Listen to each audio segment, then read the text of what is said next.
बहनों भाइयों नमस्कार, जय माता की। मैं हूं पंडित दिनेश नारायण पांडे और देख रहे हैं आप अपना लोकप्रिय चैनल आध्यात्मिक वेदांग ज्योतिष का चैनल ग्रहवाणी, जहां पर आपकी हर समस्या का हल है। ज्योतिषीय परामर्श पूरे वर्ष मिलता है, बिल्कुल फ्री ऑफ कास्ट। कैसे प्राप्त करेंगे, मुझे कमेंट में पूछिएगा। इस वीडियो में चर्चा है जुलाई माह के राशिफल की, और राशिफल है कन्या राशि का। अगर आपके जन्म की राशि कन्या है, अगर कहने के राशि से कन्या है आप, कन्या की राशि है आपकी, और अगर लग्न आपकी कन्या राशि की है, तो भी आप इस वीडियो को देख करके जुलाई माह का भविष्य फल ग्रह गोचरीय व्यवस्थाओं के अनुसार समझ सकते हैं। इस वीडियो में ग्रह गोचरीय व्यवस्थाओं की चर्चा होगी, आपकी आर्थिक व्यवस्थाओं की चर्चा होगी, व्यक्तित्व स्वास्थ्य पर चर्चा होगी, प्रेम संबंधों पर चर्चा होगी, नौकरी व्यापार पर चर्चा होगी। शिक्षा प्रतियोगिता की तैयारी कर रहे हैं तो आपके लिए भी खास चर्चा इस वीडियो में होने वाली है। अशुभ तारीखों की चर्चा होगी, और जो सबसे विशेष आकर्षण का विषय होता है, बड़े शोध के बाद जिसको निकाला जाता है, वो आपके लिए इस महीने के सुझाव, उनको देखना बिल्कुल मत भूलिएगा। शुरू करता हूं ग्रह गोचरीय व्यवस्थाओं की, लेकिन उससे पहले चर्चा होगी व्रत और त्योहारों की। इस महीने का व्रत और त्योहार देखिए, 6 मई को देवशयनी एकादशी है। 8 तारीख को भौम प्रदोष का व्रत है, मंगलवार के दिन ये प्रदोष पड़ रहा है। जिसके जीवन में कर्ज उतरने का नाम नहीं ले रहा है, बीमारियां घर से दूर नहीं जा रही हैं, एक ना एक सदस्य घर में बीमार रहता है, आपके घर में कलह और अशांति का वातावरण है, क्रोध बहुत ज्यादा है लोगों के अंदर, तो आपको भौम प्रदोष का व्रत रहना चाहिए, शिव जी की आराधना करनी चाहिए।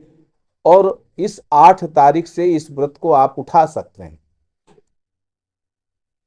10 तारीख को आषाढ़ी पूर्णिमा है, जिसे गुरु पूर्णिमा कहते हैं। अपने गुरुओं के प्रति श्रद्धा भक्ति प्रदर्शित करने का ये पर्व है। महर्षि वेदव्यास की पूजा की जाती है, जो सर्वगुरु हैं। और 14 तारीख को संकष्टी चतुर्थी है। ये गणपति के पूजन का पर्व है। जीवन में संकटों का निवारण ना हो रहा हो, तो ऐसे व्यक्ति को संकष्टी चतुर्थी का व्रत रहना चाहिए। 21 तारीख को कामदा एकादशी व्रत है। 24 तारीख को हरियाली अमावस्या है। पितृदोष की शांति के लिए इस दिन अपने पितरों के निमित्त दान करना चाहिए, किसी को बुला करके भोजन कराना चाहिए, इससे आपके पितृ दोषों का शमन होता है। 27 तारीख को हरियाली तीज है। 28 तारीख को वैनायकी गणेश चतुर्थी है। 29 तारीख को नाग पंचमी का पर्व है। और 31 तारीख को शीतला सप्तमी के साथ साथ गोस्वामी तुलसीदास जी का की जयंती है। तो इस दिन गोस्वामी तुलसीदास जी का पूजन और रामचरित मानस का पूजन करना श्रेष्ठ रहता है। ग्रह गोचरीय व्यवस्थाओं को देखें तो कन्या राशि है आपकी, और आपके राशेष लग्नेश बनते हैं बुध देवता। और बुध इस महीने और अगले महीने, दोनों महीने यानी जुलाई में और अगस्त में, ये कर्क राशि में ही गोचर करेंगे, आपकी राशि लग्न से एकादश भाव में, वहां पर पूरे महीने रहेंगे।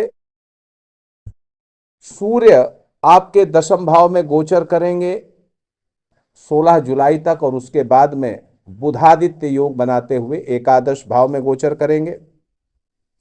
मंगल 28 जुलाई तक आपके द्वादश भाव में केतु के साथ युति कर रहे हैं, गोचर कर रहे हैं। और उसके बाद 28 जुलाई के बाद ये आपके लग्न में गोचर करेंगे। राहु आपके छठे घर में गोचर कर रहे हैं कुंभ राशि से, और शनि आपके सप्तम भाव में गोचर कर रहे हैं। देवगुरु बृहस्पति आपके दशम भाव में गोचर कर रहे हैं। ये तीनों ग्रह लंबे समय तक इसी राशि पर और इसी भाव पर रहने वाले हैं।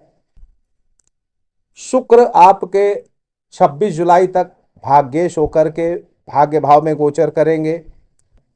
आपके धनेश भी हैं शुक्र देवता, आपके बैंक बैलेंस और पारिवारिक माहौल के स्वामी भी शुक्र देवता हैं, भाग्य भाव में गोचर करेंगे, अच्छे परिणाम देंगे। शनि देवता 13 जुलाई से इसी महीने वक्री हो रहे हैं, उसका वीडियो अलग से बनाया हुआ है, देखिएगा उसको। अब मित्र कैसे होते हैं कन्या राशि के, कन्या राशि के लोग किस तरीके के मित्र होते हैं, ये समझने की बात। देखिए, बहुत अच्छे और वफादार मित्र होते हैं आप अपने मित्रों के। आंख बंद करके आपके ऊपर विश्वास कर सकते हैं आपके मित्र। आप उनको बहुत उच्च कोटि की व्यवहारिक सलाह देते हैं जब कभी भी कोई मित्र आपके परेशानी में होते हैं। आपके मित्र संख्या यद्यपि कम होती है, लेकिन ये जो मित्रता है ना, ये उम्र भर की मित्रता होती है। आप ऐसा नहीं है कि एक मित्र बनाएं दूसरा छोड़ें, ऐसा आपका स्वभाव बिल्कुल नहीं है। समाज की सेवा करना, समाज की सहायता करना, इससे आपको बहुत आत्मसंतुष्टि मिलती है और यही आपका विशेष गुण है। इस माह की स्थिति को देखें तो राशेष लग्नेश बुध एकादश यानी लाभ भाव में गोचर कर रहे हैं।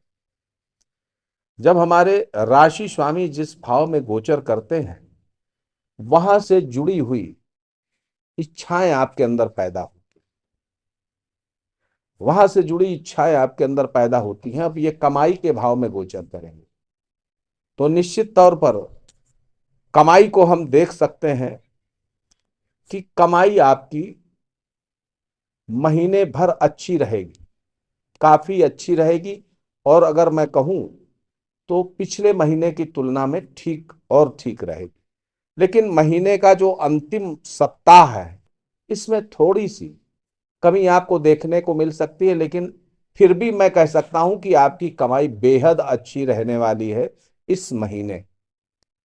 बैंक बैलेंस की स्थिति को देखें तो धन भाव के स्वामी बैठे हैं भाग्य भाव में।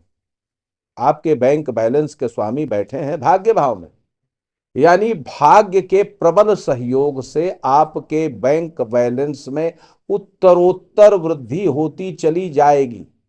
कमेंट करके जरूर बताइएगा, आपके बैंक बैलेंस में, आपके पारिवारिक सुख में उत्तरोत्तर वृद्धि होगी।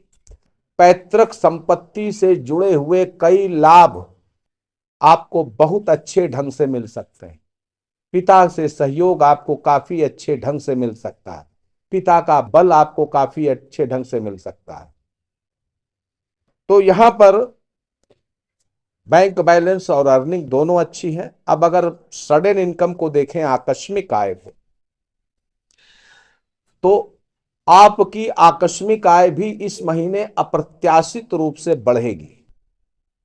आपको काफी अच्छे लाभ अचानक से मिल सकते हैं, आर्थिक लाभ।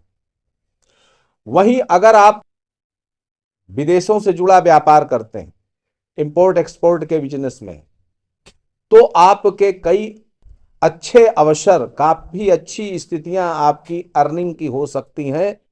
कुल मिलाकर के फाइनेंशियल मामलों में ये माह आपके लिए ठीक रहने वाला है।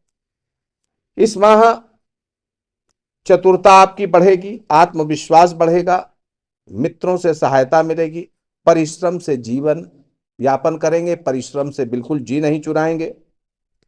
आपके अंदर तेज बढ़ेगा, विवेकशीलता बढ़ेगी, निर्धारित कार्यक्रमों को समय से पूरा करने का प्रयास करेंगे, निर्धारित कार्यक्रमों को समय से पूरा करेंगे।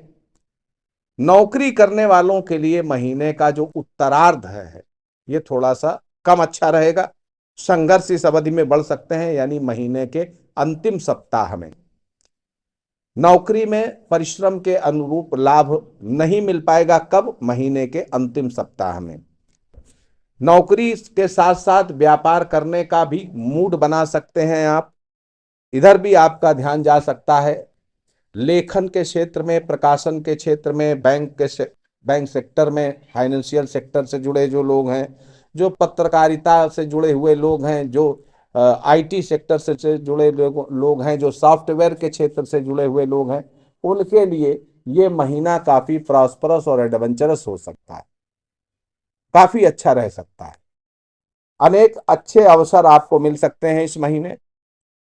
महीने का जो पूर्वार्ध है ये संतान सुख के लिए अच्छा है। शिक्षा प्रतियोगिता के लिए अच्छा है, प्रेम संबंधों के लिए अच्छा है। अब इस महीने का अगर विशेष रूप से मैं आपको प्रभाव बताऊं तो स्वास्थ्य की दृष्टिकोण से, तो जो पुराने बीपी के रोगी हैं, हृदय रोगी हैं, जो नर्वस सिस्टम से जुड़े रोगों से पहले से ग्रसित हैं, उनकी समस्याएं थोड़ी बढ़ सकती हैं। अगर आपको शुगर जैसी गुप्त रोग आपके हैं तो इनके प्रति आपको इस महीने सावधानी रखनी पड़ेगी। फाइनेंशियल स्थितियों के लिए चर्चा तो कर ही चुके हैं, फिर भी एक बार बता देते हैं। पिछले माह की तुलना में इस माह काफी अच्छा आपका बैंक बैलेंस रहने वाला है, काफी अच्छी अर्निंग रहने वाली है, काफी अच्छी सडन इनकम रहने वाली है। भाग्य भाव का स्वामी शुक्र और आपके लगने से 3-11 का संबंध बना रहा है, यानी भाग्य आपको अंधविश्वास की तरीके, अंध में एकदम ब्लाइंड फेवर करेगा आपका भाग्य आपके साथ में। महत्वाकांक्षाएं पूरी होंगी, अधूरे कार्य पूरे होंगे, भौतिक सुख संसाधन बढ़ेंगे। वाहन खरीदना चाहते हैं, मकान खरीदना चाहते हैं, बिल्कुल अच्छा महीना है आपके लिए। सोशल वैल्यू बढ़ेगी, सर्वपक्षीय आपका विकास होगा। योजनाओं, जो सरकारी योजनाएं हैं उनका लाभ लेना चाहते हैं या सरकार से जुड़े हुए कोई मामले आपके जीवन में लंबित हैं, इस महीने कोशिश करिएगा हल हो जाएंगे। कोर्ट कचहरी से जुड़े मामले इस महीने हल कर सकते हैं आप। इस महीने के अंतिम सप्ताह में आपका संघर्ष बढ़ सकता है। अगर नौकरी करते हैं तो पदोन्नति की पूरी संभावना है, पद प्रभार बढ़ने की पूरी संभावना है, जिसकी वजह से भी संघर्ष आपके जीवन में बढ़ सकते हैं महीने के अंतिम सप्ताह में। पैतृक संपत्ति काफी अच्छी, आपको उससे जुड़े लाभ मिल सकते हैं। डूबी रकम वापस मिल सकती है। और इस माह की खासियत यह है कि अगर आपके ऊपर कर्जे चढ़े रहे हैं तो कर्जों का निवारण भी इस महीने कर पाएंगे। दाम्पत्य जीवन में जीवन साथी की समस्याओं पर भी खर्चा कर सकते हैं, उनकी इच्छाओं को पूरा करने के लिए भी कुछ खर्चा कर सकते हैं। हालांकि इस महीने खर्चे आपके अनावश्यक नहीं होंगे।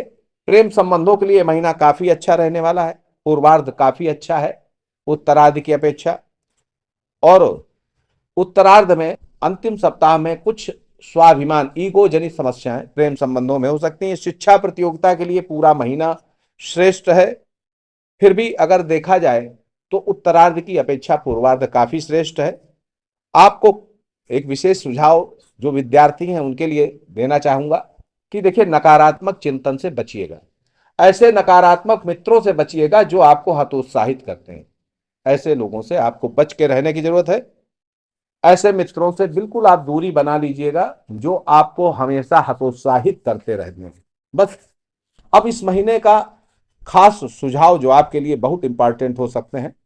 देखिए, इस माह आपको मन की मलिनता से बचना पड़ेगा, आशंकाओं से, व्यर्थ की आशंकाओं से बचना पड़ेगा, नकारात्मक चिंतन से बचना पड़ेगा, नकारात्मक लोगों से बचना पड़ेगा। नकारात्मक ऊर्जाओं से परेशानी, मस्तिष्क रोगों से परेशानी हो सकती है जिनकी कुंडली में शनि और राहु की स्थिति अच्छी नहीं है। बेशक आप नोट कर लीजिए, अगर आपकी जन्म कुंडली में शनि राहु के बीच में खड़ाष्टक है, शनि राहु के बीच में द्विद्वादश संबंध है, शनि राहु के नक्षत्र के आधार पर उनकी स्थिति अच्छी नहीं है, तो निश्चित तौर पर कन्या राशि के कुछ लोगों को नकारात्मक ऊर्जाओं से, मस्तिष्क संबंधी परेशानियों से, मस्तिष्क रोगों से परेशानियां बढ़ सकती हैं इस महीने।